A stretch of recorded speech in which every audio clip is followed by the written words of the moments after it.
Over time, Dragon Ball has turned from a comedy adventure into a fighting shonen to a toy commercial with introduction of the Super Saiyan forms.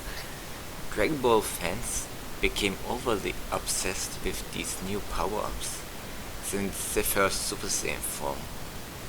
To generate hype for even an arc that started lackluster as the Buu arc, whenever you like the form or not, the hive mind of Dragon Ball community gets excited.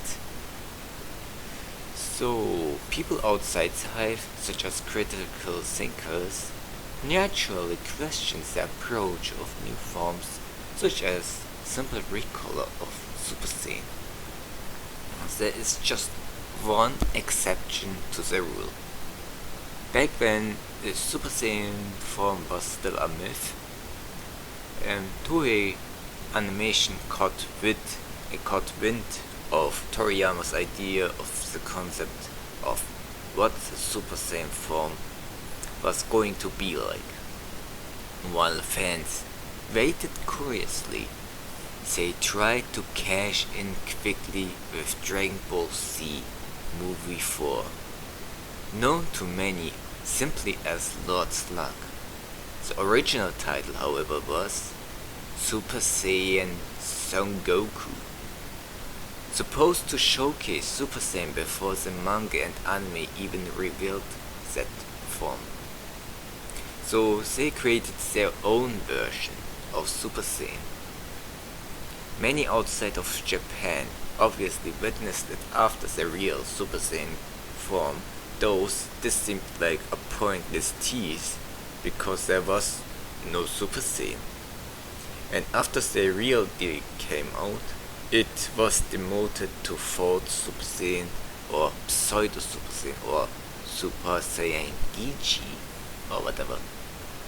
Design wise, it's not much to talk about.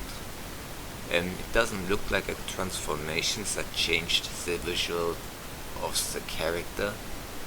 It's just Goku with a different aura and without pupils. It had some interesting features, such as disappearing once Goku isn't anchored, and punching so hard that it leaves its aura on the punched place. But Pseudo Super Saiyan didn't do much besides being badass for less than a minute. It was more impressive than Super Saiyan God on screen, as Lord Slug was hopelessly outclassed. But there was no way Super Saiyan Gigi could ever hold the candle to the build-up of the real Super Saiyan form.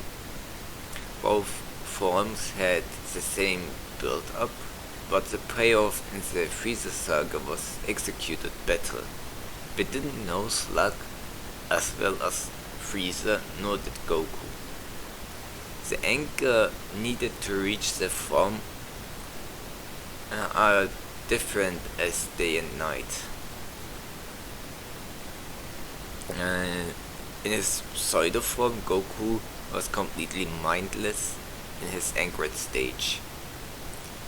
In Super Saiyan, Goku talked down on Frieza as he was about to break his ankle. He let Frieza fight him at full power so he can humiliate him. Goku became enraged after Krillin's death. Against Slug, he just got angry because he couldn't use the spirit bomb since everyone was struggling because of the cold. This contrast made it impossible for Toei's exclusive form to stay in the mind of most fans. In fact, this form has no appearance in any video games. It only appeared in this movie as animation error. What more is to say about Fourth Super Saiyan? Probably actually nothing. At the time of its introduction, it didn't shine and got quickly overshadowed. Design wise, as a very early form, I think it could have worked. Now it's obviously late to introduce it, but I'm certain Toei could cash in on this form by rebooting it. By rebooting, I mean ever advertise. Legends Dokkan didn't really take anything from the Lord Slug movie except Lord Slug.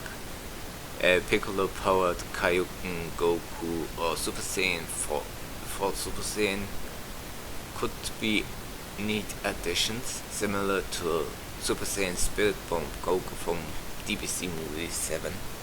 Now it seems like I like the form. Ironically, I disliked seeing this form when I bought the VHS, expecting a Super Saiyan, and it screamed unoriginality. But when I began writing this, or thinking about this topic, I noticed that a lot of criticism I brought for the other forms I rented don't work. Super Saiyan, first Super Saiyan is still awful. There was no build up in the movie, and it disappeared as fast as it appeared, to never to be mentioned again. It really didn't need to be a form, considering Gohan was getting rage boosts all the time, and in this form it felt redundant, since it relied to stay enraged. Even if it was a good way to balance the form out. Sadly enough, this additional flaw makes the fourth Super Saiyan unreliable in serious battle. If Toei bothered to expand the story around it, it may have been a good form, but then again, why use that when Super Saiyan is particularly flawless? Well, what do you think about 4 Super Saiyan? Next time we shit on another form of Dragon Ball Super. Look forward to it.